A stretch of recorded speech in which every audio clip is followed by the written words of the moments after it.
While the Phillies have been quieter on the market inside the United States, the international signing period is open and the Phillies have been getting active. We're going to break down who the new additions that you need to know are, as well as why the lack of movement may speak to some internal belief more than anything else regarding Johan Rojas here. So let's dive right into things. And right off the bat here, Luke, I want you to figure out or help me wrap my mind around what exactly is the international signing period. What do we need to know here? Yeah, so today was day one of the 2025 international signing period, meaning that starting today, teams can sign players from the international market with their international bonus pool money. So like you can't like every club has their sort of pool, so you can't just like throw your normal money like the Phillies threw $10 million at Jordan Romano for. Right. It's sort of a different set of money, and that's kind of what they used today. So basically, how it works is who is eligible. This is also from MLB.com. So there's basically guidelines for signing international prospects. So the player is eligible to sign with a major league organization between January 15th and December 15th. But so that is wrong itself. So it's January 15th to January 23rd. I do know Okay. that. So it's sort of an 8-day period for these guys. So the player must turn 16 before he signs and be 17 before September 1st the following year.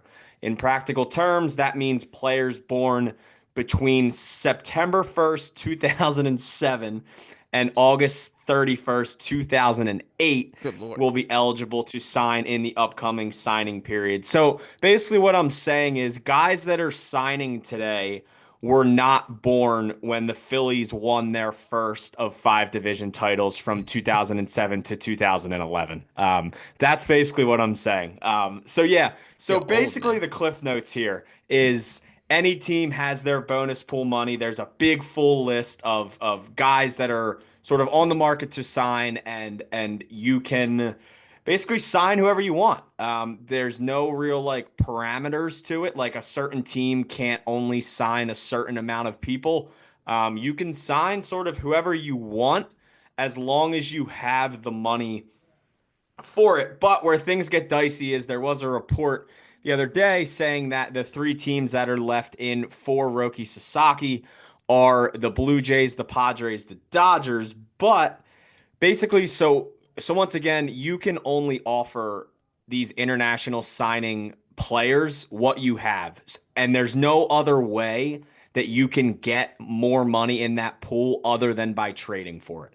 And to So to there interject was here some rep- real quick, this also is connected to what tax bracket you're in, or part of the reason why teams are conscious of Correct. where they are in that, correct? Correct. Okay. Yes, yes. So the only way that the Dodgers let's say the Dodgers had 5 million in their bonus pool money. The only way that they can get more is by trading with another team, and maybe you would send a player, they would send money back, but realistically for the Dodgers, this Sasaki contract isn't going to be that big because he's not in the parameters of being able to give a normal free agent contract to. So this is going to be similar to like the Shohei Ohtani kind of small, basically like bonus pool signing. But yeah, so the only way you can really acquire that sort of international money is via trade. But on the Phillies side of things, they did get a pretty good amount of players today. I'll tell you what, I am not going to name all of them because there is a lot of them, and I am going to butcher a good amount of those names. But I will say the big one is Nieves Izaguirre. Yeah. I definitely butchered that. But the Phillies signed him for 800,000 via MLB Pipeline.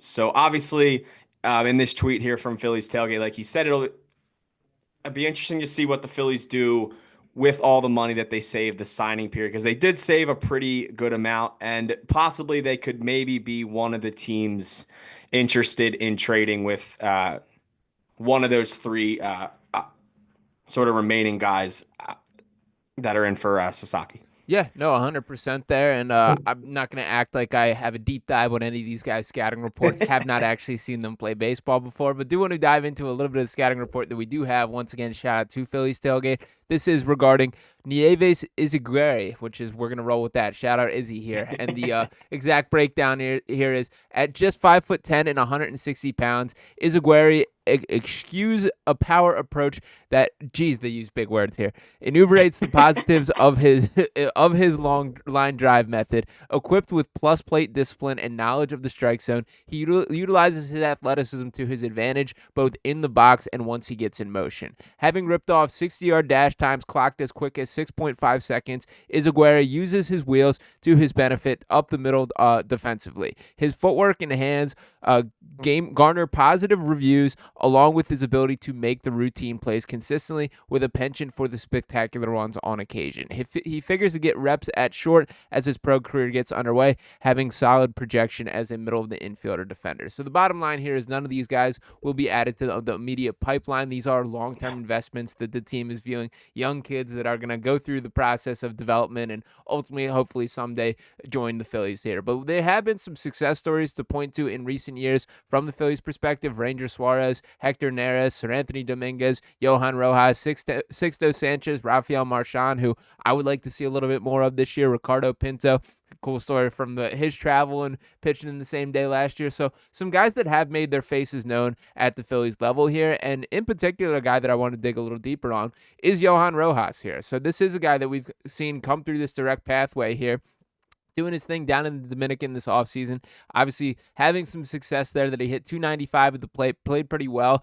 And we have not seen this Phillies team make a splash to improve their center field market. So when assessing this from your perspective, Luke, do you think there is a real deal belief in Johan Rojas from this franchise? And do you think he gets first dibs at trying to be the full-time starting center fielder this year? I don't know about that because as of right now, I think it would probably be Brandon Marsh to Okay. start just because left field would be Kepler. Right. And I think they would obviously prioritize Marsh over Rojas. I think they like Marsh a little more than Rojas. Not saying they don't like Rojas, but yeah, no, I think it was nice to see Rojas continue to compete in the Dominican League because I feel like we've talked about this and that like what frustrates me so much is like you see these tweets coming out all year of Rojas needs to improve, Rojas needs to get more reps, blah blah blah blah blah, and then somebody posts one of his home runs and then there's 17 replies in the bottom and they said, well, it's the Dominican League, it doesn't matter. Please, like, it comes to a point where you have to pick a side. Sure. And I don't think there's anything wrong with him getting more reps. I think he's at this point right now in his extremely young career that more reps is only going to help him. I mean, obviously we sort of look at those stats from last year. They're not the best, No. but obviously we know what the defense is. We know what he gives you. And if you have that right now as sort of a second center fielder, if Marsh is your sort of number one center fielder, I think having a guy like that's valuable, especially a guy that can be off the bench. I mean, he'll steal base every time for you. Yeah. I mean, he didn't not once in the Dominican League did he get caught. 23 for 23. So sort of having that, excuse me, sort of having that guy off the bench, I think is going to be big. I don't think Rojas is going anywhere. I think if Rojas was going somewhere, I don't think he'd be here anymore. Yeah. I think obviously if things start to go even more south after this season, then I would expect them to, my gosh, excuse me, sort of probably move on eventually. But I don't see a reason right now. He's not pricey. He plays an unbelievable glove, Yeah. and he can steal a crap ton of bases if you need him to. And he's a winner, man. He's a winning baseball player, and There it I will is. There stick it on is. that with Johan Rojas. There The it bat is. needs to continue improving. There's no way around acknowledging that there, but you're absolutely right. He's taking the steps necessary to get there. And I personally am more of the mindset that, like, yes, we've seen this Phillies team be eliminated from the playoffs with Johan Rojas having the bat on his shoulder. I understand that is not acceptable to be the only option for this season, but I was kind of surprised that I sort of expected the approach for this offseason to be a little bit more like it was in past past years where they added a big ticket left fielder who could mash some home runs and be a real weapon at the plate, and then pair that with Rojas, who can kind of, supplement that. That to me, he's very clearly one of these connective tissues on this Phillies team where he can make up for guys who are a little deficient in the field. Shout out to Nick Castellanos, who has greatly improved in right field since he came to Philadelphia. A guy that I certainly had my doubts about, and I'm not going to say he'll be in the running for a Gold Glove anytime soon, but he certainly plays a more respectable right field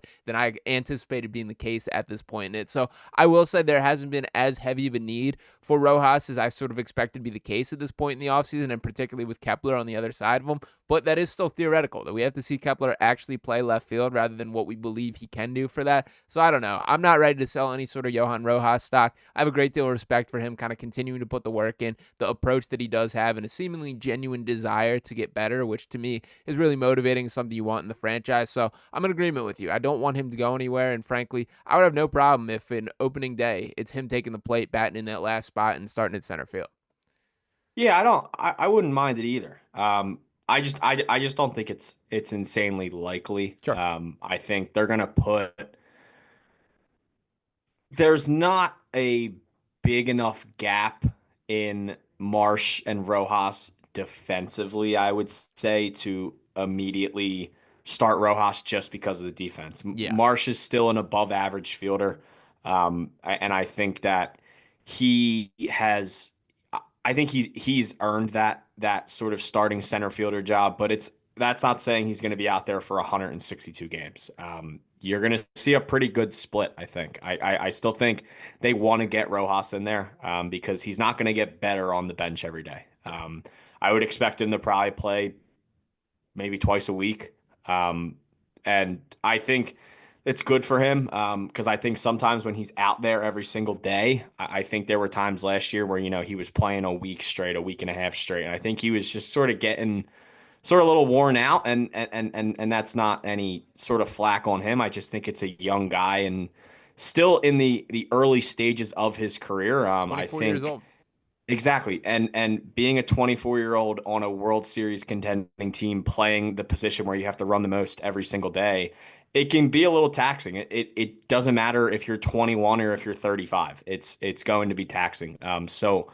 Yeah, I'm all in favor of them sort of having that split out there in center. And I think if their biggest worry is their center fielder, I think they're in good shape because I couldn't name you 10 good center fielders in baseball anymore. Yeah, They're just not a thing. Marsh was They're ranked just not a fifth, thing. right, in the MLB Yeah, like rankings. they're just not a thing. Like center field's not a skilled position anymore. It's if you can run fast and if you can slap hits and if you can make every catch. I mean that is quite literally like what the position is now.